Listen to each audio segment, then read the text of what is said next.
stop right there, but I think I can do a U-turn here. I think I can.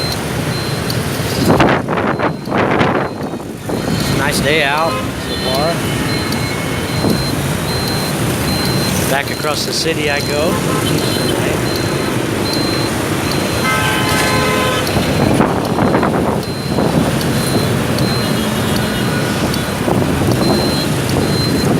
Glad my motorbike doesn't beep themselves. Maybe a piece of crap. It doesn't make any people.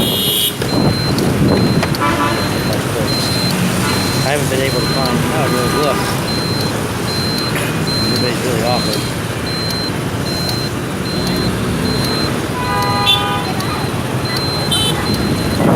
Alright, here we go. I only paid $120 for this bike, and I've used it for over a year now.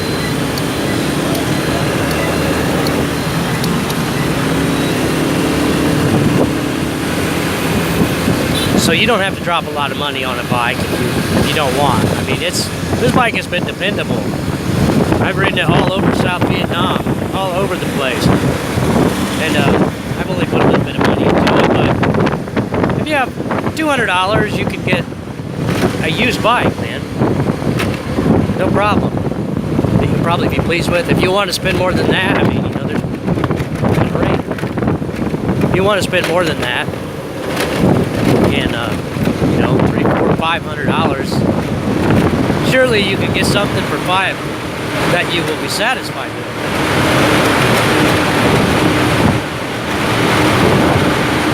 You don't have to spend a lot more than that, unless you want to. I'm a little bit frugal.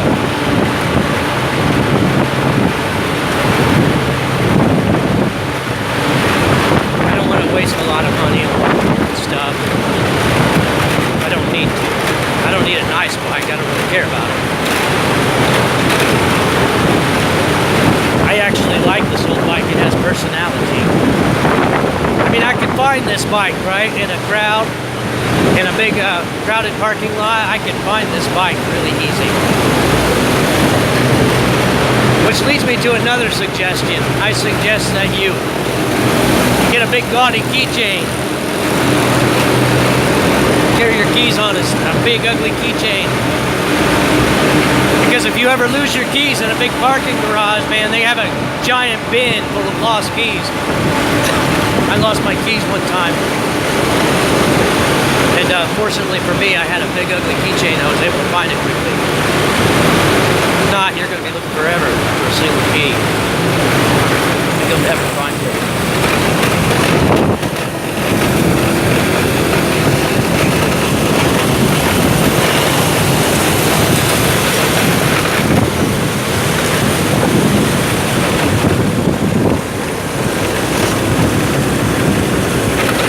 Yeah, very nice day.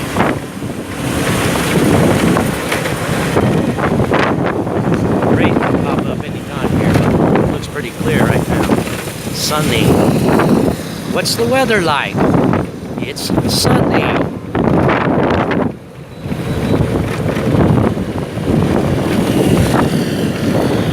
That's quite a bit of what I do. As far as my teaching work goes, it's basic English, just beginner level English, most of it.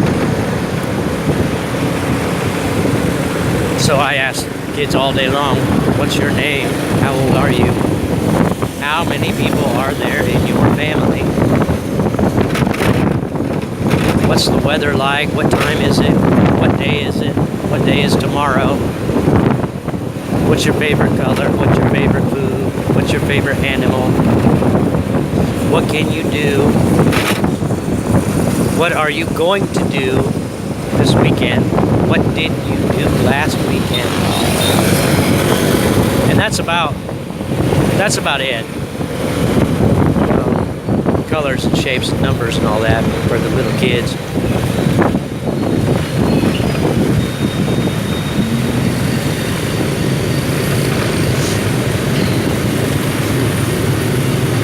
One issue that you'll face teaching in Vietnam, probably anywhere in Asia, at least Southeast Asia from my experience, is that the students will have various degrees of abilities in your class, right? 20% of them will understand 80% of what you're saying, and 20% of them won't understand 80%, and the rest of them are somewhere in between.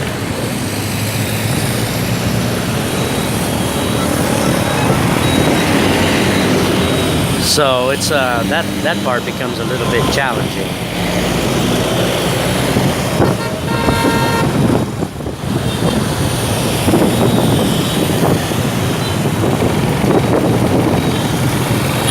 Of course, another challenge to teaching here is the heat. Damn, that dumb sucker.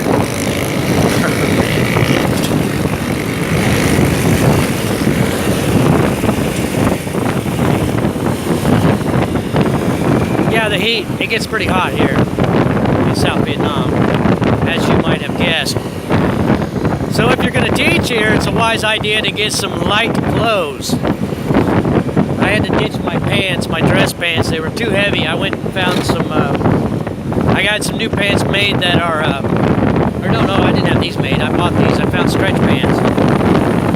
They're dress pants, but they're made out of a stretchy fabric, and they're lightweight. So I can sit on the floor with the kids, and it's much more comfortable.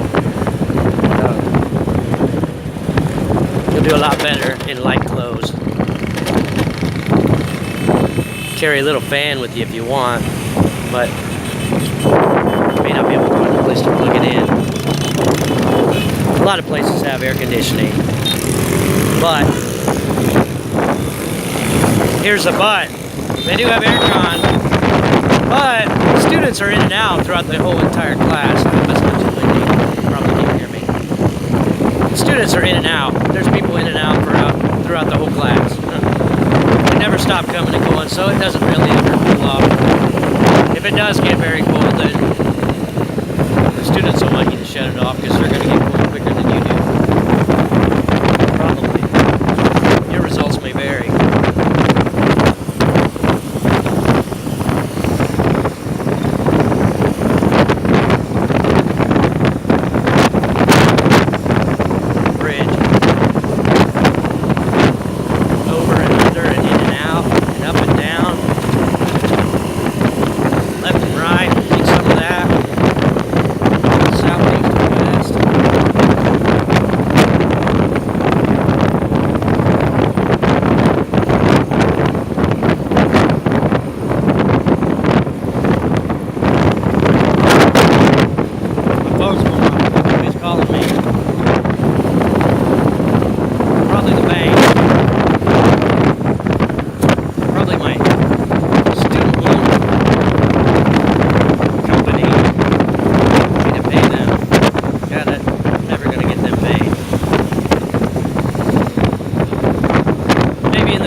Back to the USA, I'm going to drive a truck.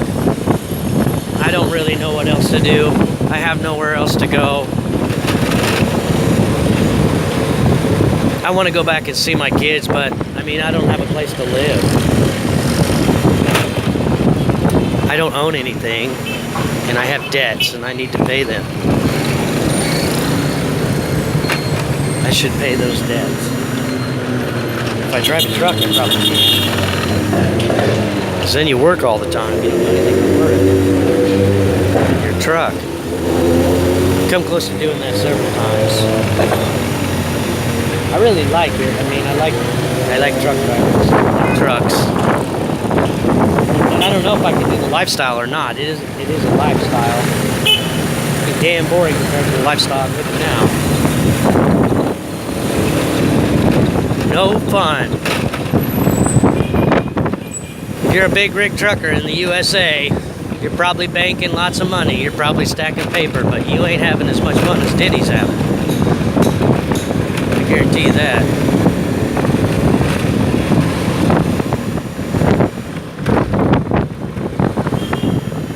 Yes, somebody's blowing up my phone. Better pull over and find out what the hell's the matter.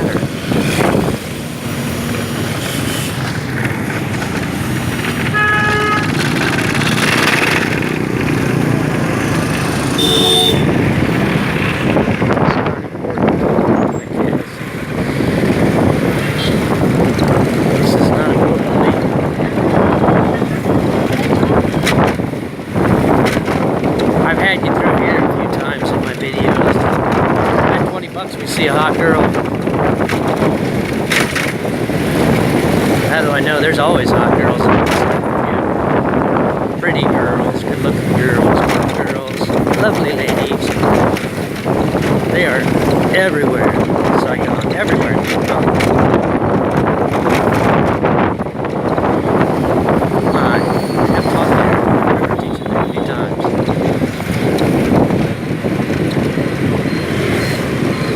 I like teaching in the public schools because the kids are really sweet, and cute, and friendly, and they're happy to see you. The kids here treat you very well. Mostly they're very happy to see you, and they're excited to come in. They like to high five a lot. They like to be encouraged to hear that they're doing well. Some of them are very shy. Some people here, you know, are afraid to talk to you. Especially like if you go to a restaurant and stuff. The young girls, or they might come out giggling and stuff, and they'll be trying to get the other one to come up and serve you because they don't want to, right? They're afraid to talk to you. I try to encourage them. Usually their English is fine. I mean, you know, they have an accent and stuff. Sometimes I have to ask them to repeat themselves. Really, the deal is they can't understand what I'm saying. That's the big thing here. Is listening skills. They just need more practice listening to native speakers speak English. It's very beneficial to them. Because the little kids in District 1 near Bui Vien, they speak English just like kids in America, just about. Their English is very good, most of them. They're like the girls I bought the pop for the other night. Their English was very good. Better than most of my students at the language center, and that's because they spend their whole day selling things on Bui Vien, and they get lots of practice every day.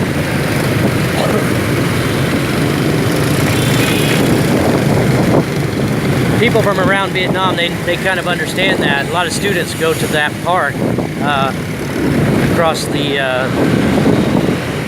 the road there from near Pamulao. I think I said that right. A lot of students from all over come there and to practice English with the foreigners. They'll just come up to you and start talking to you. They can build up enough nerve. I always talk to them.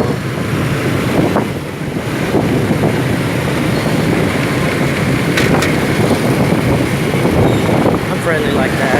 I love talking to the people here. They're very friendly people, so I like to be polite to them most of the time.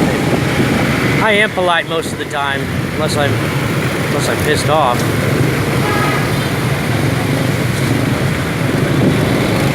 I'm not always polite when I'm upset.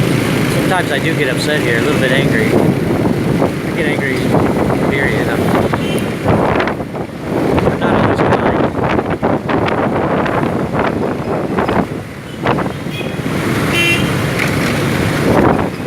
You can't really get too angry about traffic here, though. It's you know, it's a city. It's a big city. Big cities have traffic. Big cities in Southeast Asia have motorbike traffic. It is what it is. You just deal with it.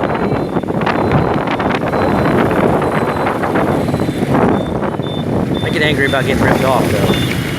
That upsets me. That does happen sometimes. Of course. We got ripped off in the USA, too. Scams are built right into the system there. Here we go.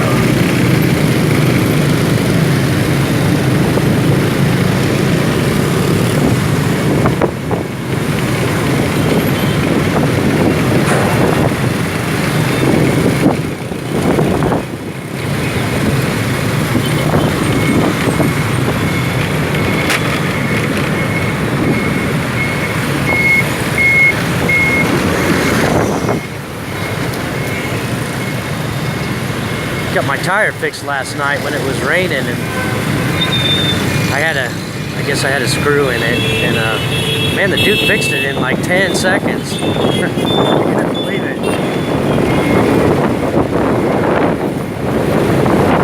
I couldn't believe he fixed that tire so fast. It seems to be so pleased with that. I don't know what it cost me, $1 or something. It was nothing. I didn't even know if it was $1.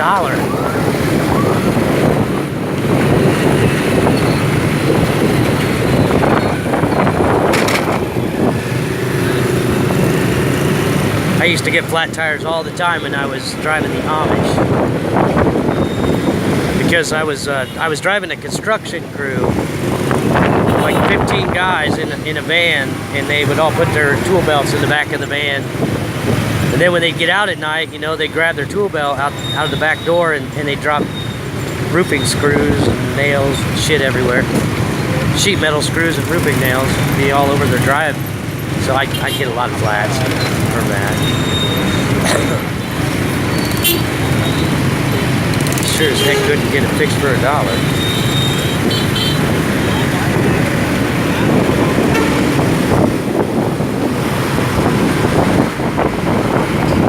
The Amish, they'll pay you pretty well to drive them around. If you get a job working with a crew like that, you can work with them too and make pretty good money. And really, mostly what they want you to do is drive equipment for them. Drive heavy equipment so that they can, they build everything. Everything there is. Houses, industrial, size buildings. They just don't do like the electrical part, plumbing, all that, but they, as far as the framing and construction of it, they do all that. Set the trusses. They're pretty good too, man. That's what they do. Carpenters. The Amish, of course, you know, they're a little bit funny sometimes. They're a little crazy sometimes. But they're good people. Overall, they're very good people.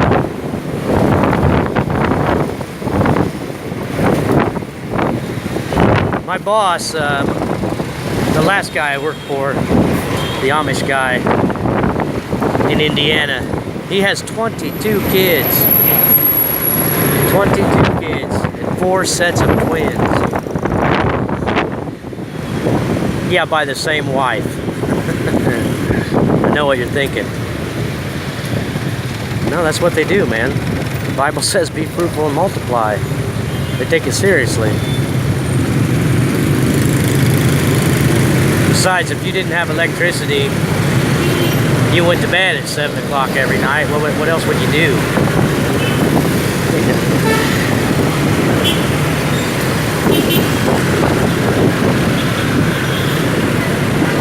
You guys go to bed early every night and wake up early every day. I hate waking up early. I only do it when I have to. I usually just drag my butt out of bed around noon here.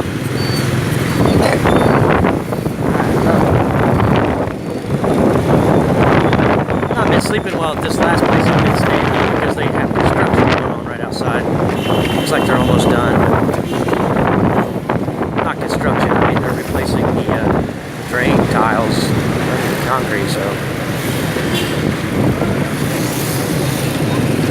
Probably know where I'm at if you've been watching my videos. I'm back in mid-time. This is the fastest way to go to District 12 from Bui Vien.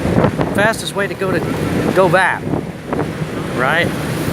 Because a lot of Westerners go to go back. And there are other ways to go, but for me, the fastest way is to go through District 2 and then through mid-time. And then take, I think, is Pambantri, across Pambantri, I go up Thong Nhat, to Le Duc Toe, takes me right into District 12.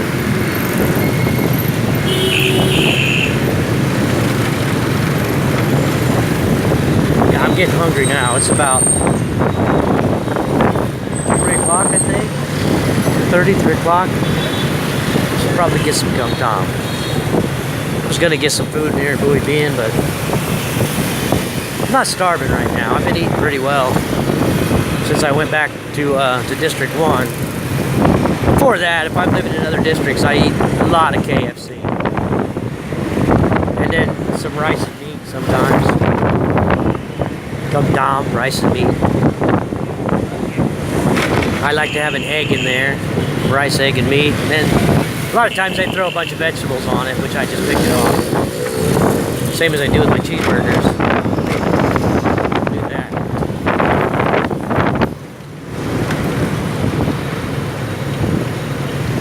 I got my hand on my brake firmly. I can stop. I need to adjust my brakes again. It's time.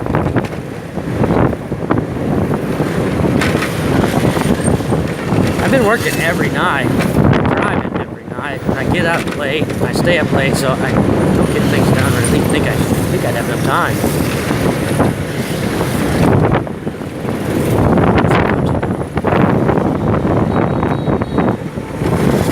2 seconds to make this turn. Should be able to do it. I need to get a hat like that. You know why? They're very practical. Like an umbrella hat. You see me in that thing?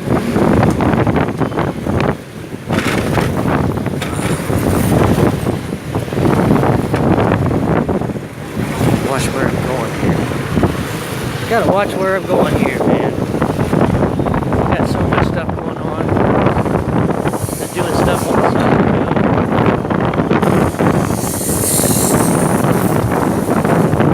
I come walking out the street at any time with just some piece of metal or something.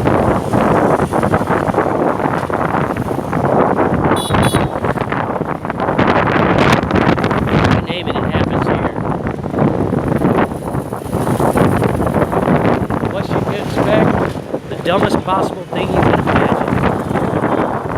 That's what you should expect. That's what I try to do.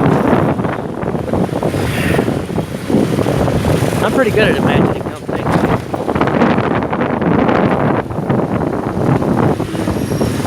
See, look at that. That'll ruin your day. Running a wagon full of rebar. That'll stop you.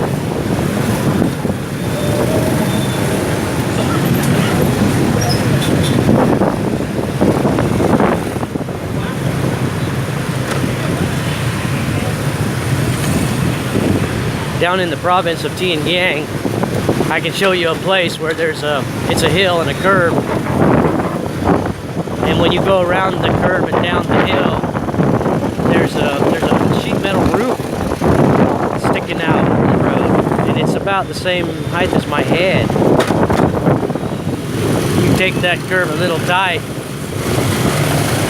come home drunk and you don't know what you're doing. You're going a little too fast. Think after it's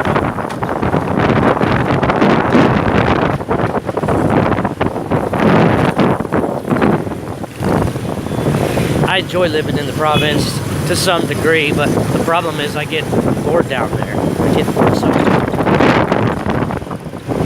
It's not easy to live in the province for me. I'm from Indiana. Indiana's pretty much a province. Pretty much the same thing. Actually, it's more fun here. So at least there are girls. Meet girls everywhere. I met a nice girl down in the province and I liked her a whole lot. But the problem was I already had a girlfriend. I ended up with 2 girlfriends, and that's not gonna work here. They don't like that at all. I miss that girl though. She was lovely. Living down there now.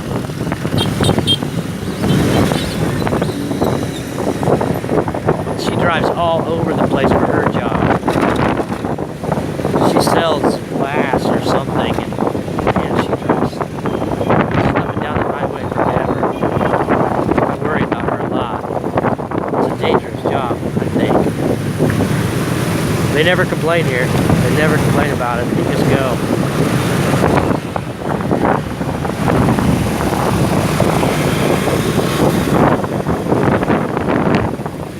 the more you drive here, the less likely you are to come back.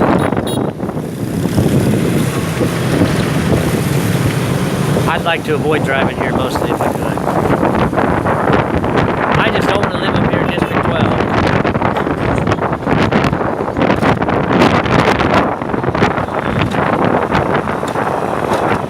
Go-Bat might not be so bad.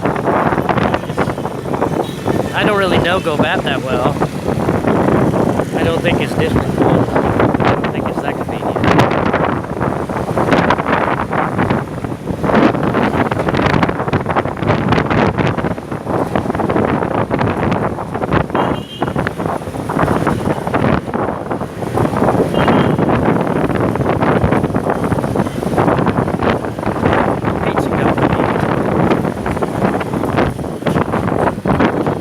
ABC Bakery is real good here. They do have ABC Bakery around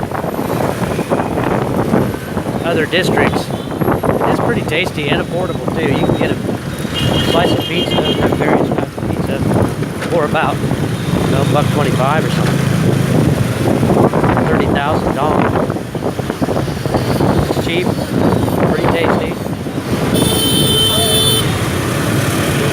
If you eat rice every day, you might get tired of that.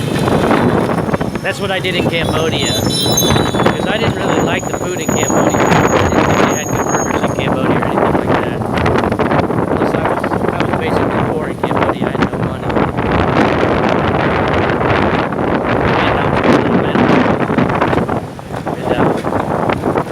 I ate KFC there when I could afford it, but mostly I was eating rice, just straight up rice.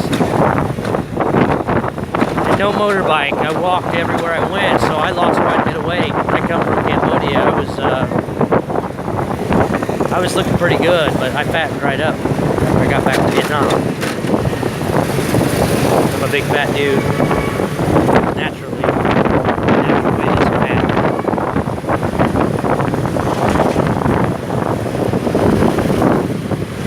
I could lose weight if I stopped eating.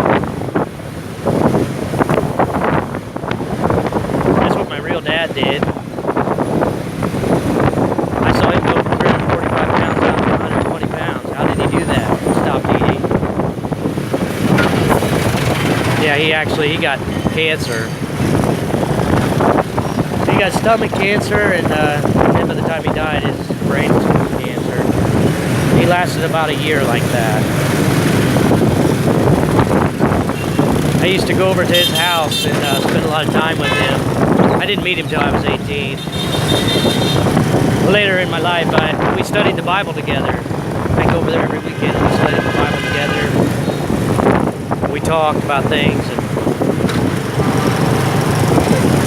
And so he was a big guy, like 6'4", 340 pounds. Long hair and a beard. He had cat eye syndrome, same thing that my grandson has. So he did look a little scary because he didn't have round pupils like everybody else. His pupils were kind of deformed. But he was a very nice guy.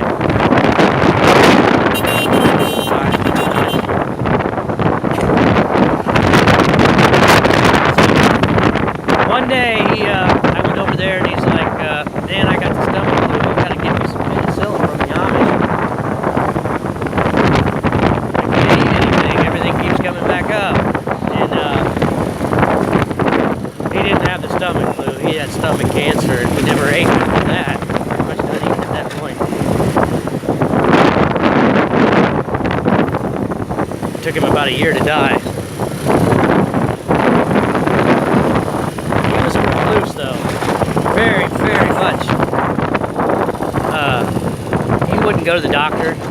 He got sick like that. He wouldn't go to the doctor. He didn't go until at least six months. 6 months of not eating before he went to the doctor. And of course he knew it was over by then.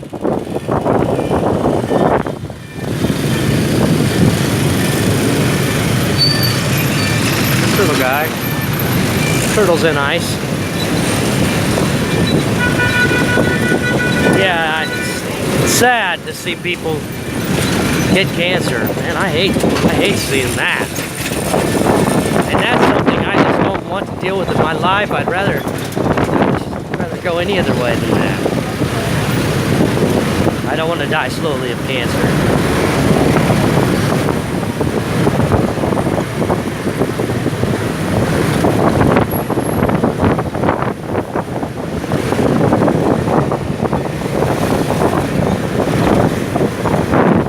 Cancer, I'm going to start skydiving or something. I'm going to start cave diving or something. I don't want to go with cancer.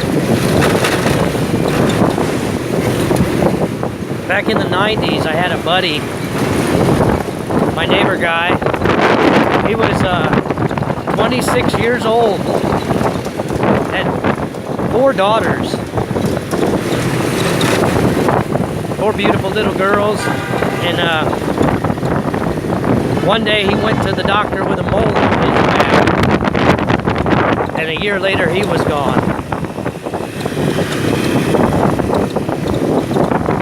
I mean, I was surprised when he died for some reason. I thought he was going to beat it. I don't know why it shocked me, but he was about 27 years old and he was gone. Life is freaking short.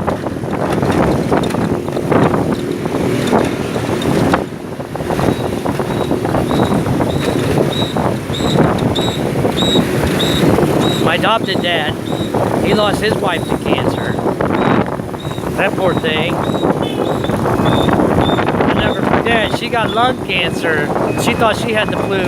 She went to the hospital and they misdiagnosed her for about 90 days.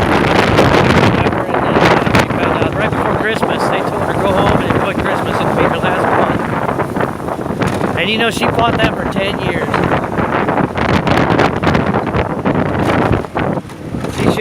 She should have been gone 10 years before she did, and then finally she succumbed.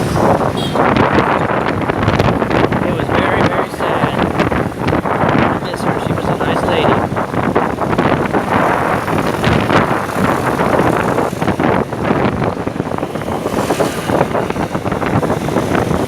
Both my parents were married multiple times.